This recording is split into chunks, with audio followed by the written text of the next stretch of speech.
ஏழாம் மாதத்தின் அதிகாலை வேளையில் கூடியிருக்கும் உங்கள் யாவருக்கும் கர்த்தர் நாமத்தினாலே வாழ்க்கையும் ஆசீர்வாதத்தையும் கூறிக்கொள்கிறேன்.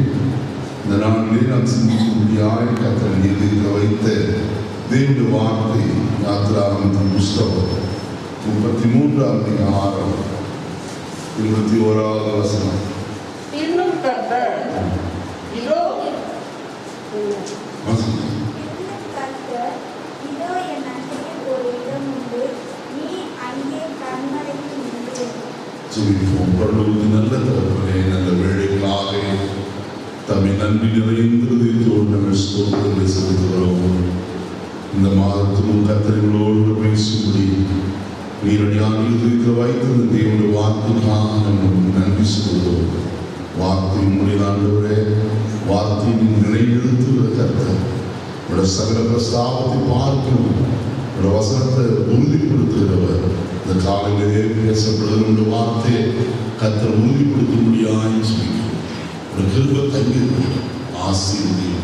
அந்த தமிழ் மக்கள் வந்த வண்ணமாயில்லை ஆண்டவரை ஆசீர்வதிக்கப்பட்டவர்களாய் கடந்து போகிற தெய்வம் அனுக்கிரகம் மீன் நாமத்தின் பிதாவே ஆமென். கர்த்தர் பரிசுத்த நாமத்துக்கு ஸ்தோத்திரம் உண்டாகட்டும். வாசிக்கப்பட்ட வேத பகுதியை நான் மறுபடியும் வாசிக்கிறேன். பின்னும் கர்த்தர் இதோ என்னென்றையும் ஒரு இடம் உண்டு, நீ அங்கே கண்மலையில் நின்று என்று சொல்லி கர்த்தர் சொல்லுவதை நாம் பார்க்கிறோம். நான் இந்த காலவெளிகளோடு பேசும்படிக்கு இந்த வசனத்துடைய பிந்திர பகுதியை நான் எடுத்துக்கொள்கிறேன். நீ அங்கே கண்மலையில் நின்று.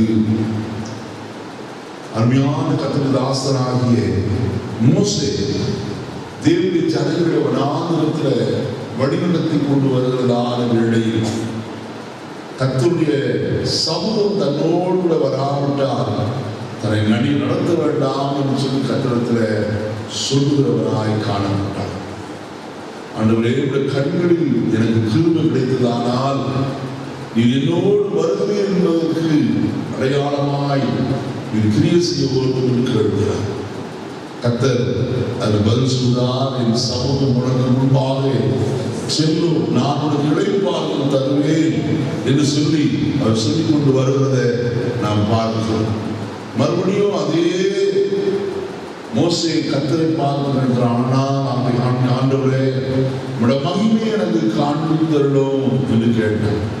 அதுக்குதான் கர்த்தர் சொன்னான பதில், இங்கே என்னண்டையிலே ஒரு இடம் ஒன்று உண்டு, நீ கண்மலையில் அங்கே நின்று சொல்றார். நீ கண்மலையில் நிற்க வேண்டும். கண்மலை என்கிறதான காரியத்தை தான் அந்த காலங்களில் நாம் சற்று சிந்திக்கிறோம். சில மாதங்களுக்கு முன்பு அந்த கண்மலையின் ஆசீர்வாதங்களை நாம் பார்த்தோம்.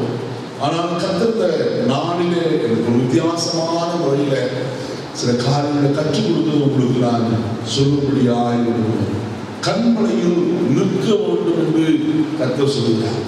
வசனத்தை நான் வாசிப்போமானால் இப்பொழுது விதமாக எழுதப்பட்டிருக்கிற சங்கீதம் 40 பார்க்கிறோம்.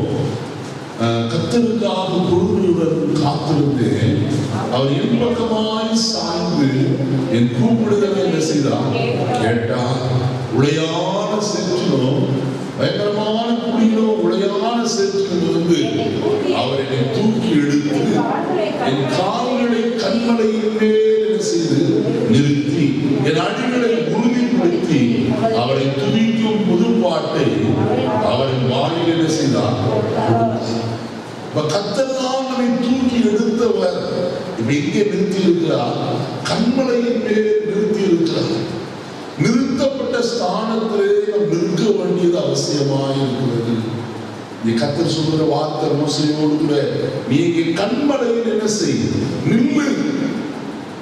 நிற்க வேண்டிய இடத்துல எவ்வளவு நேரம் நிற்க வேண்டுமோ கர்த்தர் சொல்லுவரே என்ன செய்ய வேண்டும், நின்றுதான் ஆக வேண்டும். சிலருக்கு பொறுமை இல்லை, நிற்க. கர்த்தர் சொல்கிறார், எத்தனை நேரம் நிற்கிறது, இப்படியே நின்று கொண்டிருப்பது என்று கேட்கிறார்.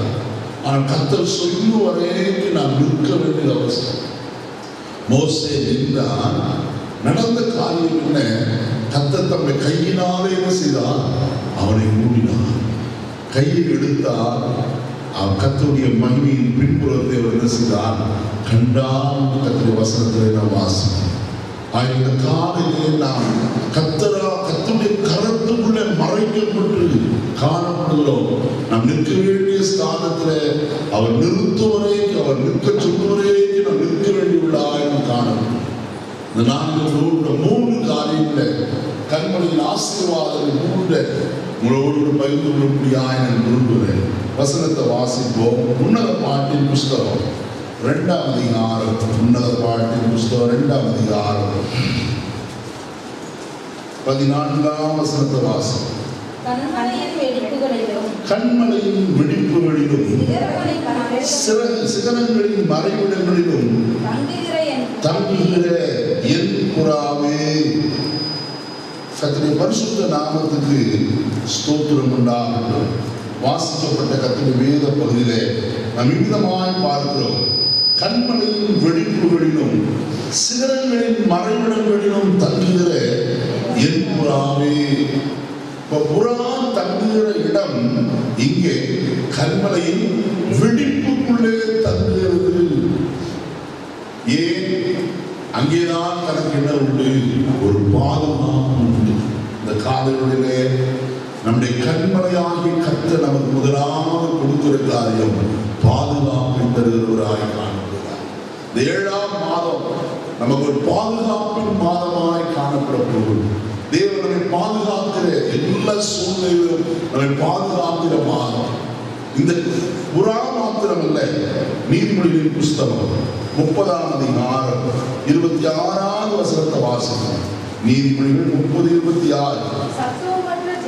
சத்துவமற்ற ஜந்துவாயிருந்தும் தங்கள் வீட்டின் கண்மலையிலே தோண்டி வைக்கும் புலிமுசல் சத்துவமற்ற ஜந்து. ஆனால் அதை குறித்து எழுதப்பட்டிருக்கிற காரியத்தை பாருங்கள். 24ஆம் வசனம் பார்ப்போம். பூமியில் சிறியவைகளாயிருந்தும் மகா ஞானம் உள்ளவர்கள் எழுதப்பட்டிருக்கிறது. வசனத்தை நன்றாய் கவனிப்போம். ஞானம் உள்ளது எங்கே தன் வீட்டை கட்டுகிறது? கண்மலையில் தன் வீட்டை கட்டுகிறது. அருமையானவர்களே, மத்திய சுவிசேஷம் 7ஆம் அதிகாரம் 24ஆம் வசனத்திலிருந்து வாசிக்கிறோம்.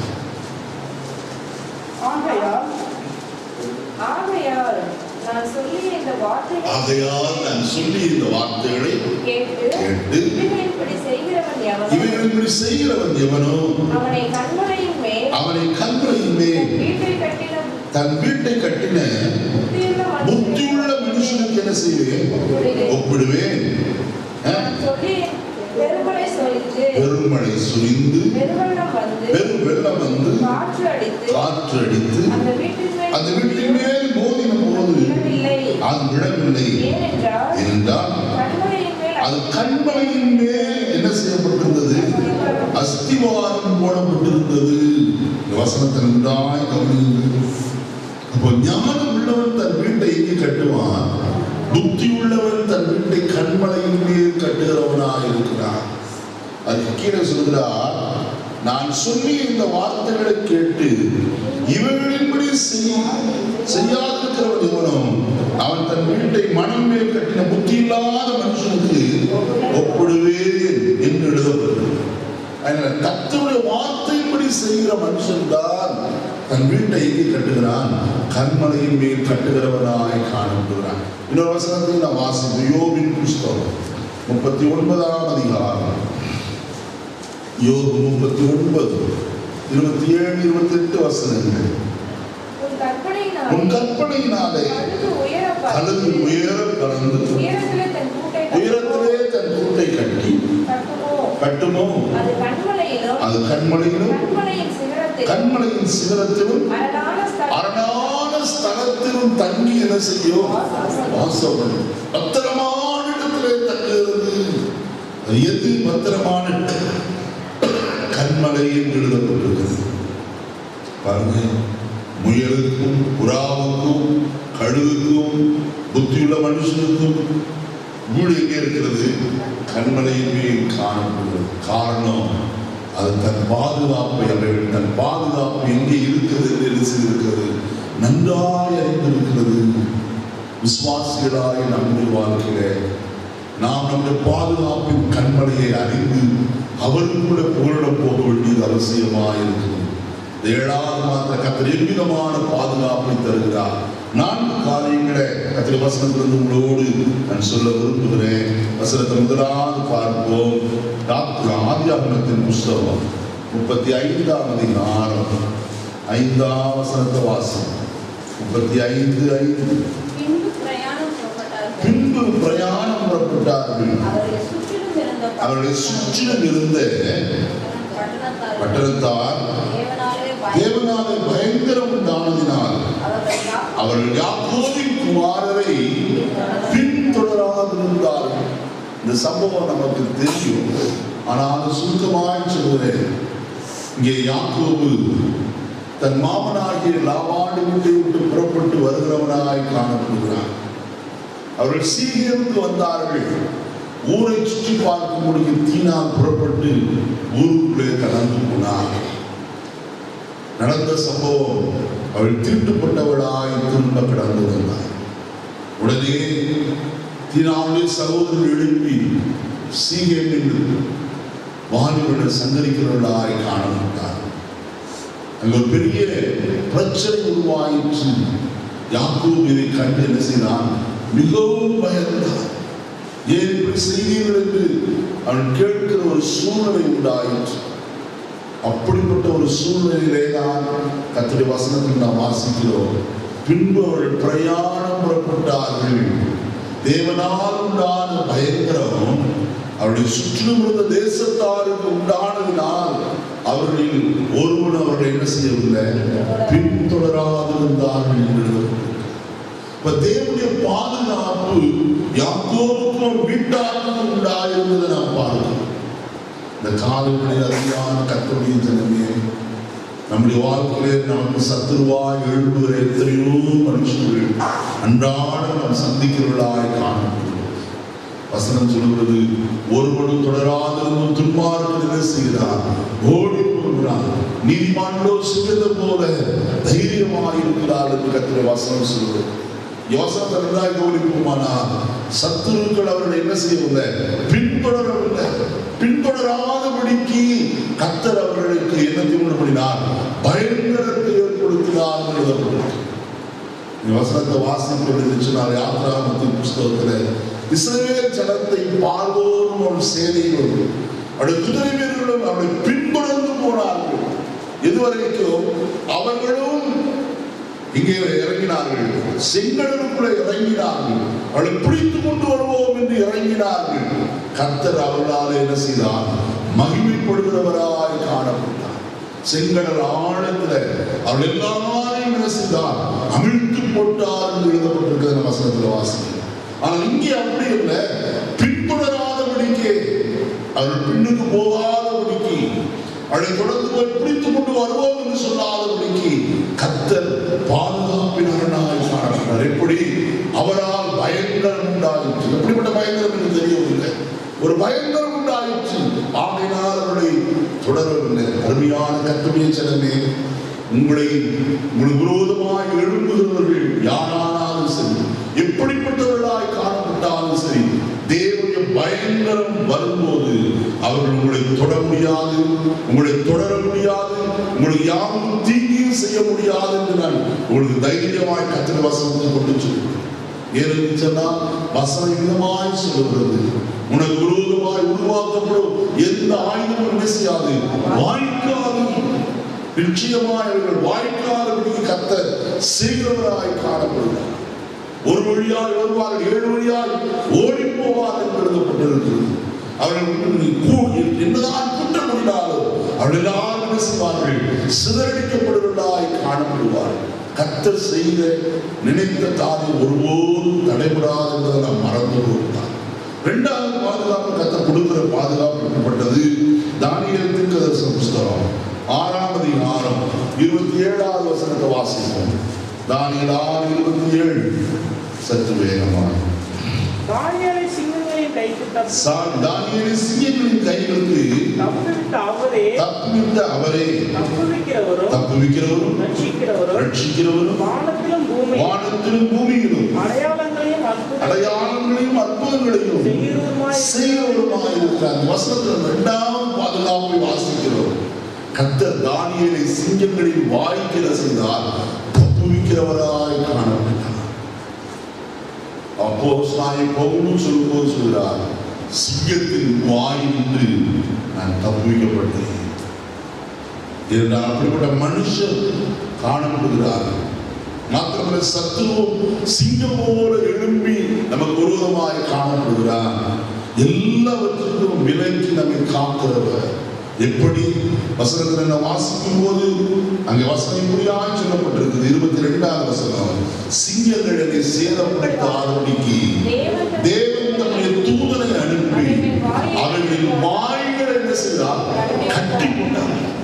சில நேரத்தில் கர்த்தர் வாய் கட்ட வேண்டியது அவசியமாயிருக்கும். அப்பா அடிக்கடி சொல்லுவாங்க, ரொம்ப யாராவது பேசுகிறாங்க, ஈச்ச நாளில் வாயை என்ன செய்யணும்? திச்சு. ஏன் அப்படின்னு கேட்ட நான் ஒரு நாள் எங்கள் அப்பா விதமாக சொன்னா, மங்கள பெண்ணை உட்கார மணவரையில் உட்கார வைத்தால் அவள் எல்லாத்தையும் பார்ப்பானா, மங்கள தேங்காய்க்கு மஞ்சள் இல்லை அப்படின்ட்டு வாயை திறந்து என்ன செய்வானா? பேசுவான். அவள் என்னதான் ஈச்சனால வாயை தைச்சு வச்சாங்க, மங்கள தேங்காய்க்கு என்ன இல்லை? மஞ்சள் இல்லை, மஞ்சள் இல்லை அப்படின்னு சொல்லுவாங்க. அப்போ நாங்கள் எவ்வளோ பெரிய வாய்! நல்லா கவனிங்க, கர்த்தர் சிங்கங்களின் வாய்களை என்ன செய்கிறார்? கட்டுவிக்கிறவராய், தன்னுடைய தூதனை அனுப்பி கட்டுவிக்கிறவராய் காணப்படுகிறார். அதனுடைய அர்த்தம் என்ன? உங்களுக்கு விரோதமாய் யார் பேச நினைத்தாலும் அவருடைய வாயிலே கர்த்தர் என்ன செய்கிறவர்? கட்டி போடுகிறவராய் காணப்படுகிறார். ஒருவனும் தன் நாவை அசைக்காதபடிக்கு கர்த்தர் கிரியை செய்கிறவராய் காணப்படுகிறார். நல்ல கவனிங்க, வேதத்தில் வாசிக்கும் போது அந்த வசனம் இருக்கிறது. என்ன வசனம்? ஆதியாகமத்தின் புஸ்தகத்தில் யோசேப்பை குறித்து சொல்லும் போது பார்வோன் இவ்விதமாய் சொல்கிறார், ஒருவனும் முன் உத்தரவில்லாதபடிக்கு தன் வாயாவது தன் காலையாவது என்ன செய்யக்கூடாது? அசைக்கக்கூடாது என்று சொல்லி அவன் சொல்லுகிறத நம் வசனத்தில் வாசிக்கிறோம். 41ஆம் அதிகாரம் 44ஆம் வசனத்தை பாருங்க. பின்னும் பார்வோம், நான் பார்வோம், ஆனாலும் எதிர்த்துள்ளவர்கள் ஒருவனும் உத்தரவில்லாமல் தன் கையாவது தன் காலையாவது என்ன செய்யக்கூடாது? அசைக்கக்கூடாது. வாய்மொழி பேசாமல் என்ன செய்யணும்? நிற்கணும். கர்த்தர் செய்கிற 2வது பாதுகாப்பு, சிங்கத்தின் வாய்க்கு தப்பிக்கிறார். 3வது பாதுகாப்பு அப்போஸ்தலர் 27ஆம் அதிகாரம் 44ஆம் வசனத்தை பார்க்கிறோமா? நம்முடைய பிரயாணத்திலே கர்த்தருடைய பாதுகாப்பு இருக்கிறது. கர்த்தர் வசனம் சொல்கிறது, பலகைகள் மேலும் சிலர் கப்பல் துண்டுகள் மேலும் போய் இவ்விதமாய் எல்லாரும் தப்பி கரை சேர்ந்தார்கள். பிரயாணத்திலே கர்த்தருடைய பாதுகாப்பை கர்த்தர் கட்டளையிடுகிறார். வசனத்தை வாசிக்கிறோம் என்றால் 22ஆம் வசனத்திலிருந்து பாருங்கள். பவுல் என்ன சொல்கிறார்?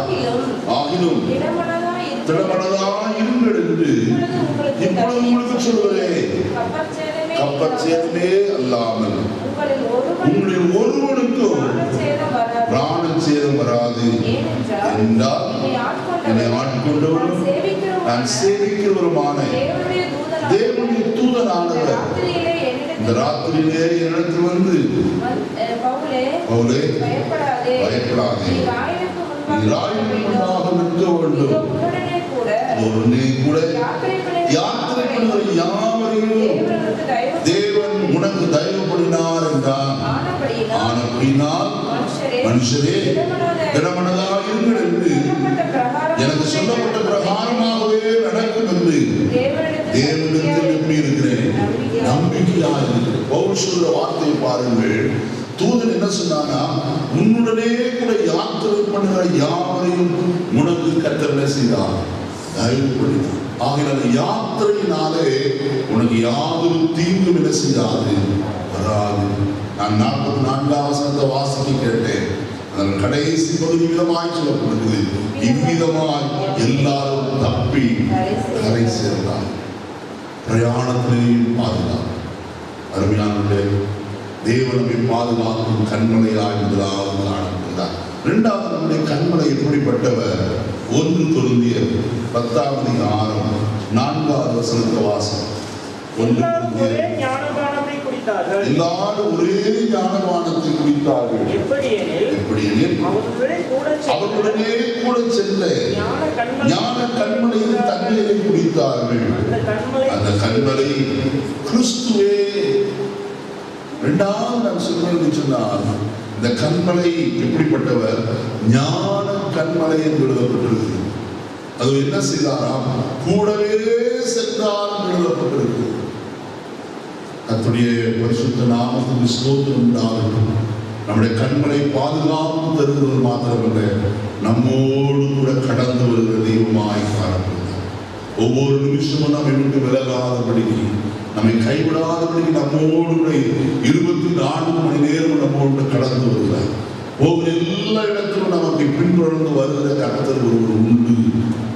நம்ம அதை மறந்து போக வேண்டாம். நம்மோடு வருகிற கர்த்தர் செய்கிற காரியம் என்ன? 2 காரியத்தை நான் இந்த காலவெளியில் உங்களோடு சொல்ல விரும்புகிறேன். ஆதியாகமத்தின் புஸ்தகம் 46ஆம் அதிகாரம் 46.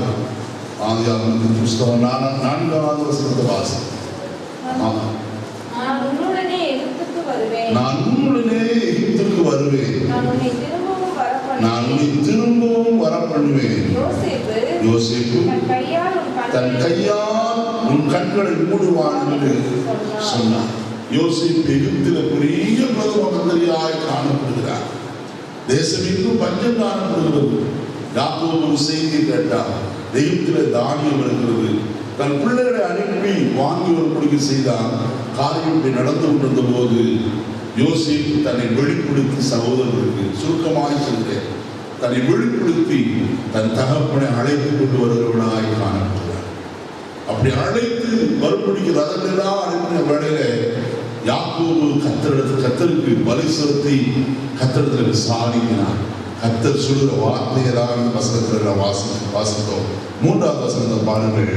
அப்பொழுது அவர், நான் தேவன், நான் தகப்பனுடைய தேவன், எகிப்து தேசத்துக்கு போக பயப்பட வேண்டாம், அங்கே உன்னை பெரிய ஜாதியாக்குவேன், நான் உன்னுடனே எகிப்துக்கு என்ன செய்வேன்? வருவேன். நல்ல கவனிங்க. யாக்கோபு பயப்படுகிறார் எகிப்துக்கு போவதற்கு.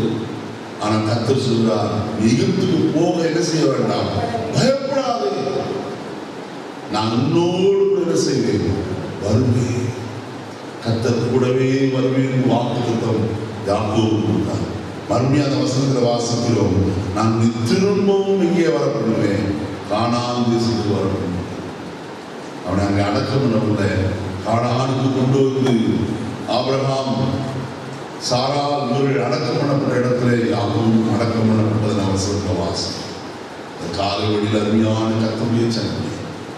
தேவன் நம்மோடு எல்லா இடங்களிலும் கூடவே வருவேன் வாக்குத்தத்தம் பண்ணுகிறவராய் ஒவ்வொரு இடமெல்லாம் கூட வருகிறவர். எதற்கு? நம்மை பாதுகாத்து சுபத்திரமாய் திரும்பி வர பண்ணுவதற்கு கூட வருகிறவர். 2வது காரியம் வசனத்தில் சொல்லப்பட்டிருக்கிறது. பார்ப்போம். யாத்ராகமத்தின் புஸ்தகம் 14ஆம் அதிகாரம், யாத்ரா 13ஆம் அதிகாரம் 21, 22 வசனங்களை வாசிக்கிறோம். அவர்கள் இரவும் பகலும் வழிநடக்க கூடும்படி கர்த்தர் பகலில் அவருடைய வழிநடத்த மேகஸ்தம்பத்திலும் இரவில் அவர்களுக்கு வெளிச்சம் காட்ட அக்னி ஸ்தம்பத்திலும் அவர்களுக்கு முன் சென்றார்.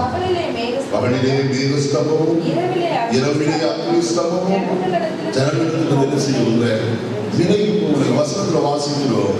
கர்த்தர் அவர்களுக்கு முன் சென்றார் எழுதப்பட்டிருக்கிறது. முன்னே செல்கிறவராய் காணப்பட்டார். எதற்கு? வேத வசனத்தில் வாசிக்கிறோம். முன்னே செல்லும் போது எல்லா தடைகளையும் மாற்றுவது, கோடலாளர்களுடைய சேவையாக்குவதற்கு அவர் கடந்து ஏசாயா 45ஆம் அதிகாரம் முதல் சில வசனங்களை வாசிக்கிறவர்கள் அங்கே நம் விதமாய் பார்க்கிறோம். வாசிப்போமா? எஸ்ஐயா 45 கர்த்தராகிய நான் அபிஷேகம் பண்ணின கோரேசுக்கு முன்பாக ஜாதிகளை கீழ்ப்படுத்தி ராஜாக்களின் இடைக்கட்டுகளை அவிழ்க்கிறதற்கு அவனுக்கு முன்பாக கூட்டப்படாதிருக்க கதவுகளை திறந்து வைக்கும்படி அவனை பார்த்து அவன் வலதுகையை பிடித்துக் கொண்டு அவனுக்கு சொல்லுகிறதாவது, நான் உனக்கு முன்னே போய் கோணலானவைகளை செவ்வையாக்குவேன். முன்னே போய் கூட வருகிற கர்த்தர் நமக்கு முன்னே போகிறார். எதற்கு? கோணலானவர்களை என்ன செய்வதற்கு? செவ்வைப்படுத்துவதற்கு, தடைகளை நீக்குவதற்கு, நம்முடைய சத்துருக்களை அழிப்பதற்கு. 1 நாளாகமம் 14ஆம் அதிகாரம் 1 நாளாகமம் 14ஆம் அதிகாரம் 15ஆம் வசனத்தை வாசிப்போம். முசுக்கட்டை செடிகளின் நுனிகளிலே செல்லுகிற இறைச்சலை நீ கேட்கும் போது யுத்தத்துக்கு புறப்படு. பெலிஸ்தரின் பாளையத்தை முறியடிக்கிறதற்கு தேவன் உனக்கு முன்னே செய்திருக்கிறார். ஹல்லேலூயா சொல்லுவோமா? ஹல்லேலூயா. கர்த்தர் நமக்கு முன்னே புறப்பட்டு போகிறவர். எதற்கு? சத்துருக்களை நிர்மூலம் பண்ணுவதற்காக. நமக்கு விரோதமாக எழும்புகிற எல்லா சத்துருக்களையும் முறியடிப்பதற்கு கர்த்தர் முன்னே என்ன செய்கிறவர்? போகிறவராய் காணப்படுகிறார். மாத்திரமல்ல, இன்னொரு காரியத்தை நான் சொல்ல விரும்புகிறேன்.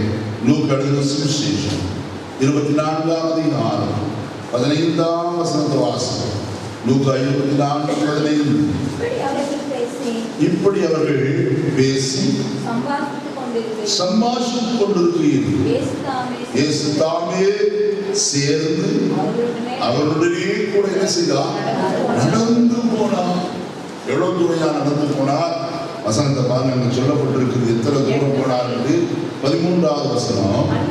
அன்றைய தினமே அவர்கள் 2 பேர் எருசலேமுக்கு 7 அல்லது 8 மைல் தூரமான எம்மாவு என்னும் ஊருக்கு கிராமத்துக்கு செய்தார்கள். ஏறக்குறைய 8 மைல் தூரம் யாரோடு போனார்? சீஷரோடு நடந்தே போய். வசனத்தை பாருங்க, போனாரா நீங்க கேட்கலாம். 28ஆம் வசனத்தை பாருங்க. அத்தருணத்திலே தங்கள் போகிற கிராமத்திற்கு சமீபமானார்கள். அப்பொழுது அப்புறம் போகிறது போல அதுவரைக்கும் போயிருக்கிறார். எத்தனை மைல் தூரம்? 8 மைல் தூரம் இவரோடு கூட என்ன செய்தார்? சம்பாஷித்துக் கொண்டே போகிறார். போக வேண்டிய லக்கு போகும் வரைக்கும் சேரு வரைக்கும் போனார். அப்படியானால் அருமையான கர்த்தருடைய ஜனமே, நம்மோடு கூட வருகிறவர் நமக்கு ஆலோசனை சொல்கிறவராக இருக்கிறார். இன்னும் சொல்ல போனால் இந்த வசனத்தில் எழுதப்பட்டிருக்கிறது, அவர்களுக்கு நம்முடைய உயிர்த்தெழுதலின் வல்லமை என்ன செய்தார்? விளங்கப்படுகிறவராய் காணப்பட்டார். அவர்கள் சரிவர புரிந்து கொள்ளவில்லை. ஆனால் கர்த்தர் அவர்களுக்கு எல்லாவற்றையும் புரிய வைத்து தாம் உயிரோடு இருக்கிறவர் என்பதை என்ன செய்தார்? அவர்களுக்கு விளங்கப்படுகிறார். அவருடைய கண்கள் திறந்தது. அவர்கள் இயேசு என்ன செய்தார்கள்? அறிந்து கொண்டார்கள். உடனடியாக என்ன செய்தார்களாம்? அங்கே இருந்து மறுபடியும் 8 மைல் தூரம் எருசலேமுக்கு வந்து சீஷர்கள் சொன்னார்கள், நாங்கள் இயேசுவை கண்டோம் என்று சொல்லி. இந்த காலை நேரத்தில் நான் உங்களுக்கு சொல்கிறேன், கர்த்தர் நம்மோடு கூட வருகிறவர். அவருடைய உயிர்த்தெழுதலின் மகிமையை நமக்கு விளங்கப்படுகிற கர்த்தர். நம்முடைய கண்களை திறக்க வைக்கிறவர். அவரை காண்பிடுகிற நம்முடைய கண்களை திறக்க அவராலே முடியும். நம்மோடு வருகிறவர் நம்முடைய கண்மலையாய் காணப்படுகிறார். 3வது காரியம், கர்த்தருடைய வசனத்தை வாசிப்போம். நம்முடைய கண்மலை எப்படிப்பட்டவர்? 81ஆம் சங்கீதம் 16ஆம் வசனத்தை வாசிப்போம். 81ஆம் சங்கீதம் 16ஆம் வசனம். சற்று வேகமாக. அக்னி உச்சிதமான கோதுமையினால் அவருடைய போஷிப்பார். கண்மலையின் தேனினால் திருப்தியாக. கண்மலையிலே என்ன இருக்கிறது? தேன் காணப்படுகிறது. கண்மலையின் தேனினாலே என்ன செய்வேன்? திருப்தியாக்குவேன். நல்ல கவனிங்க, கண்மலை பாதுகாப்பை காட்டுகிறது. கண்மலை நம்மோடு வருகிற ஒரு அனுபவத்தை காட்டுது. மூன்றாவது காரியம், கண்மலை நம்ம என்ன செய்கிறது? திருப்திப்படுத்துகிறது. நம்முடைய கண்மலையாய கர்த்தர் நம்ம என்ன செய்கிறவர்? பட்டினியாய் இருக்க விடுகிறவர் அல்ல, திருப்தியாய் இருக்க விடுகிறவர். வேதத்தில் அருமையான வசனம் உண்டு. திருப்தி அடைந்தவர் எதை மிதிப்பானா? தேன் கூட்டையும் மிதிப்பானா? திருப்தி அடைந்தவன் தேன் கூட்டையும் மிதிப்பான். அப்படியான இந்த காலையில் நன்றாய் கவனியுங்கள்.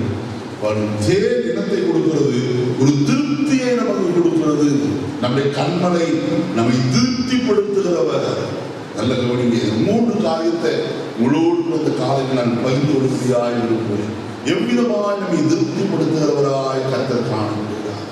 7ஆம் மாதம் முழுவதும் கர்த்தர் நம்மை திருப்திப்படுத்துவார். எவைகளினால் என்று கர்த்தர் வசனத்தை கொண்டு நம்மளுக்கு சொல்ல விரும்புகிறேன். சங்கீதம் 91 சங்கீதம் 16 வசனம். நீடித்த நாட்களா அவனை திருப்தியாக்கி என் ரட்சிப்பை அவனுக்கு என்ன செய்வேன்? நீடித்த நாட்கள். கர்த்தர் வசனம் சொல்றது, உன் ஆயுசு நாட்களை என்ன செய்வேன்? பூரணப்படுத்துவேன். கர்த்தர் ஆயுசு நாட்களை என்ன செய்கிறவர்? என்னையா இருக்கா? யாத்திராகமத்தின் புஸ்தகம்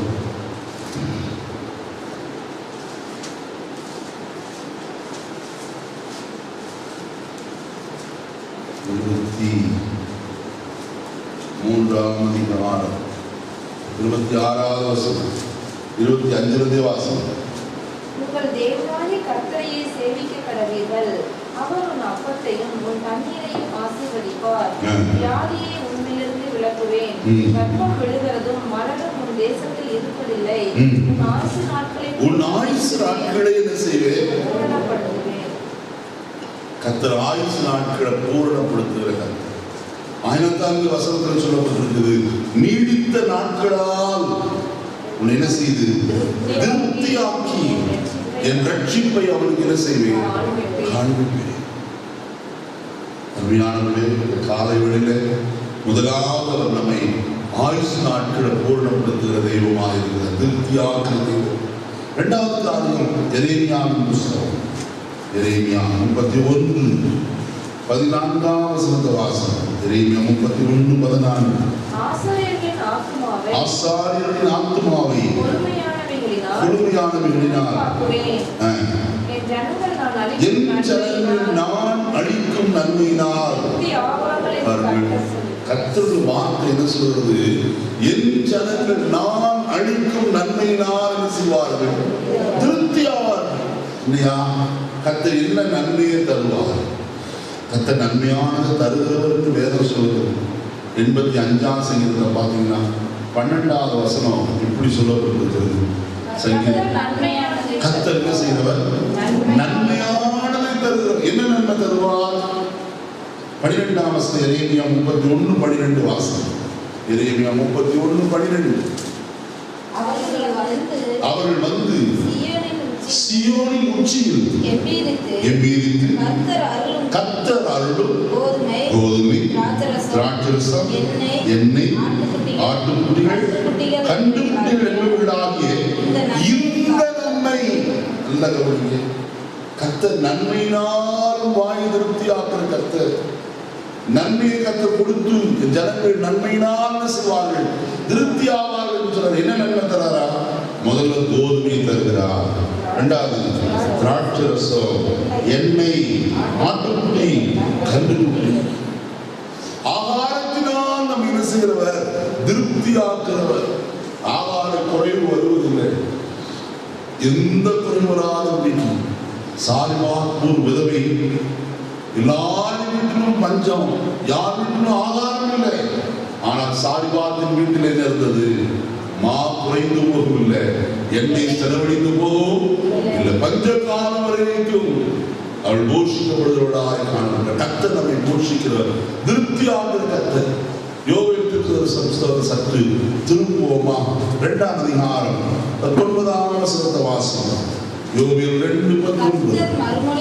கர்த்தர் மறுமொழி கொடுத்து தமது ஜனத்தை நோக்கி, இதோ நான் உங்களை இனி புதிதாக்குகிறேன். புதிய ஜாதிகளுக்குள்ளே இனி புறஜாதிகளுக்குள்ளே நிந்தையாக வைக்காமல் உங்களுக்கு தானியத்தையும் திராட்சரசத்தையும் எண்ணெயும் கொடுத்தேன். நீங்கள் அதனாலே என்ன செய்வீர்கள்? ஏன் திருப்தியாவங்க? நீங்க திருப்தியாகிறது ஒரு காரணம் இருக்கு. இனி புறஜாதிகளுக்குள்ள நீங்க எப்படி இருக்க மாட்டீங்க?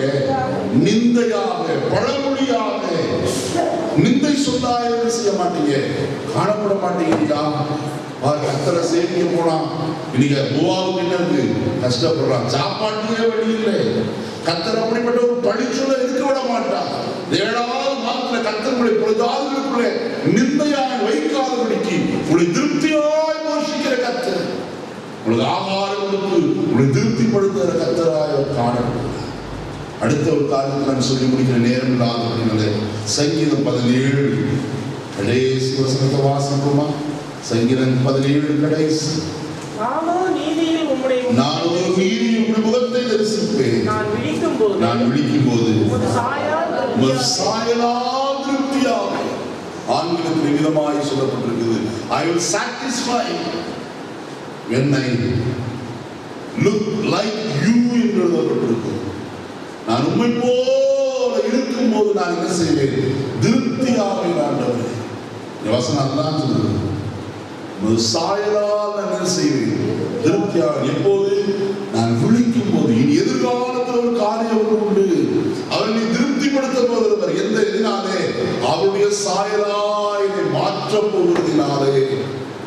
வேதாம் தானே சொல்கிறது, நாம் இப்பொழுது தேவனுடைய பிள்ளைகளாக விதமாக இருப்போம் என்று வெளிப்படவில்லை.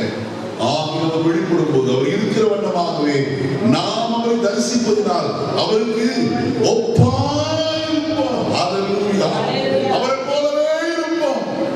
அவர் மேல் இப்படிப்பட்ட நம்பிக்கை வைத்திருக்கிறவர். அவர் சுத்தமுள்ளவராயிருக்கிறவர். தன்னை என்ன செய்கிறார்? சுத்திகரித்துக் கொள்கிறார் என்று எழுதப்பட்டிருக்கிறது. தெய்வத்தினே, அவரை போல மாற கர்த்தர் நமக்கு வழிகளை உண்டு பண்ணியிருக்கிறார். அவரை போல மாறி நாம் என்ன செய்வோம்? திருப்தியா இயேசுவை போல மாறிவிட்டேன், நான் அவரை போலவே இந்த நாட்களில் தேவசாயனாய் மாறிவிட்டேன் என்று சொல்லி அன்றைக்கு நாம் சொல்லுவதாய் காணும். அந்த காலையில நம்முடைய கண்மலை மற்ற கண்மலை போல அல்ல. அன்றாக கவனிப்போம். சங்கீதம் 18 சங்கீதம் 31வது வசனத்தை வாசிப்போம். கர்த்தரை இல்லாமல் தேவன் யார்? நம்முடைய தேவனை அன்றி கண்மலையும் அவரை போல ஒரு கண்மலை இல்லையா? அவர் நமக்கு பாதுகாப்பு வருகிற கண்மலை, அவர் நமக்கு கூடவே வருகிற கண்மலை, 3வது நம்மை திருப்திப்படுத்துகிற கண்மலை. எல்லாருடைய கண்களை அழைத்து கர்த்தரை நோக்கி பார்ப்போமா? அவர் ஒருவர் நமக்கு போதையா? 6 மாதம் அவர் நம்மை வழிநடத்தி வந்திருக்கிறார். 7வது மாதத்துல அவர் நம்முடைய நல்ல கண்மலையாய் காணப்படுகிறார். 1வது உங்களுக்கு பாதுகாப்பு வருகிற சத்துருக்களுக்கு விரோதமாக எழுப்பினால் அவர்களை மடங்கடிக்க வராத முடியும்.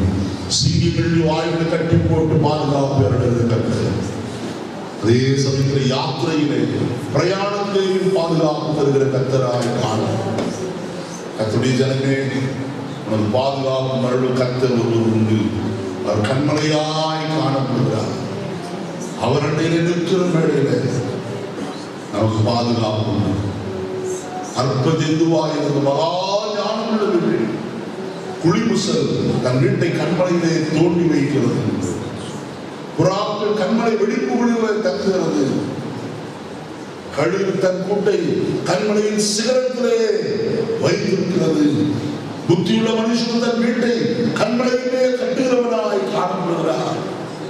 தேவப்பிள்ளையே, இந்த காலைவெளியில் உனக்கு ஒரு பாதுகாப்பு உண்டு. கண்மலையிலே நீ உன் வீட்டை கட்டுவாயனால், கண்மலையிலே உன்னுடைய வாழ்க்கையை கட்டுவாயனால் நிச்சயமாகவே உனக்கு பாதுகாப்பு உண்டு. அந்த பாதுகாப்பு கண்மலை உடைய பிரயாணத்தில் பாதுகாப்பு வருவார். நீ இருக்கிற இடத்திலே பாதுகாப்பு அருளிச்சவராய் காணப்படுவார். மாத்திரமல்ல, அவருடைய எல்லா சூழ்நிலையும் முழுவதுமாய் எழுப்பி எப்படிப்பட்ட காரியம் நடப்பிக்கப்பட்டால் தேசத்துல கர்த்தர் தம்முடைய தூதனை வாய்களை கட்டுவதற்கு போதுமானதாக இருக்கிறார்.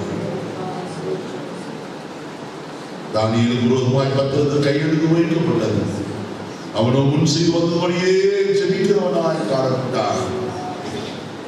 வசனத்தில் நாம் வாசிக்கிறோம், சிங்கங்கள் அப்படி சேதப்படுத்தாதபடிக்கு கர்த்தர் தம்முடைய தூதனை அவருடைய வாய்களை கட்டி போட்டார்.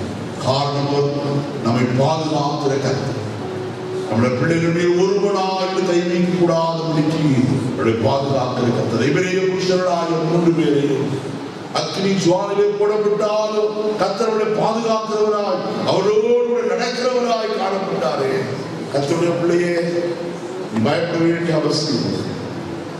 தைரியமாக உனக்கு பாதுகாப்பவராக இருக்கிறார். 2வது கூடவே வருகிறார். மரணங்களின் பள்ளத்தாக்கிலே நடந்தாலும் பொல்லாப்பு உனக்கு நேரிடாது. காரணம், கர்த்தர் கூடவே இருக்கிறார். அவர் கூட நடந்து வருகிறார். மரணங்களின் பள்ளத்தாக்கில் நடந்தாலும் சரி, வேதவசனத்தில் வாசிக்கிறோம், எல்லா சூழ்நிலையிலும் கூடவே கடந்து வருகிற கர்த்தர். அக்னி ஜுவாலைக்குள்ள போடப்பட்ட போதிலும் கர்த்தர் அவரோடு நடக்கிறவராய் உலாவுகிறவராய் கர்த்தர் காணப்பட்டார். கர்த்தருடைய பிள்ளையே, உன்னோடு வருகிறவர், உனக்கு முன்னே கடந்து போய் போடலாம் என்று சொல்லியாகிற கர்த்தர், உன்னோடு நடந்து வருகிறவர், வாக்குத்தத்தம் பண்ணின கர்த்தர், நம்மோடு எழுத்துக்கு வருவேன், திரும்ப கொண்டு வருவேன் என்று வாக்குத்தத்தம் பண்ணி இருக்கிறவர், உன்னோடு வருகிறவர், தம்மை தரிசிக்கும்படிக்கு நம்முடைய கண்களை திறக்கிறவராய் காணப்படுகிறார். நம்முடைய புத்தியினத்தை அகற்றுகிற கர்த்தர், நம்முடைய அறியாமையை மாற்றிக் கொள்கிற கர்த்தர், அவரை காண கர்த்தர் நம்முடைய கண்களை திறக்கிறவர். 3வது காரியம் உங்களுக்கு சொன்னேன், அவர் நம்மை திருப்திப்படுத்துகிற கர்த்தராய் காணப்படுகிறார். நீடித்த நாட்களால் திருப்தியாக்குறவர், ஆகாரத்தினால் நம்மை திருப்தியாக்குறவர், அவருடைய சாயலால் நம்மை திருப்தியாக்குகிற கர்த்தர். 7வது மாதத்துல அவரே கண்மலையாக இருக்கிறார். அவர் சொல்வது போல, நீ அங்கே கண்மலையிலே நில்லு, நிற்க வேண்டிய ஸ்தானத்துல நீ நில்லு. கர்த்தர் அதற்காக பயங்கரமான குழியிலும் உளையான சேற்றிலும் இருந்து தூக்கி எடுத்து உன்னை கண்மலையிலே நிறுத்தி இருக்கிறார். நிறுத்தப்பட்ட ஸ்தானத்துல நீ நில்லு, உனக்கு பாதுகாப்பு உண்டு. உன்னோடு கூட வருவார், திருப்திப்படுத்துவார். ஜெபிப்போம். நம்ம எல்லாரும் கர்த்தருடைய வார்த்தைகளுக்காக கர்த்தருக்கு ஸ்தோத்திரம்.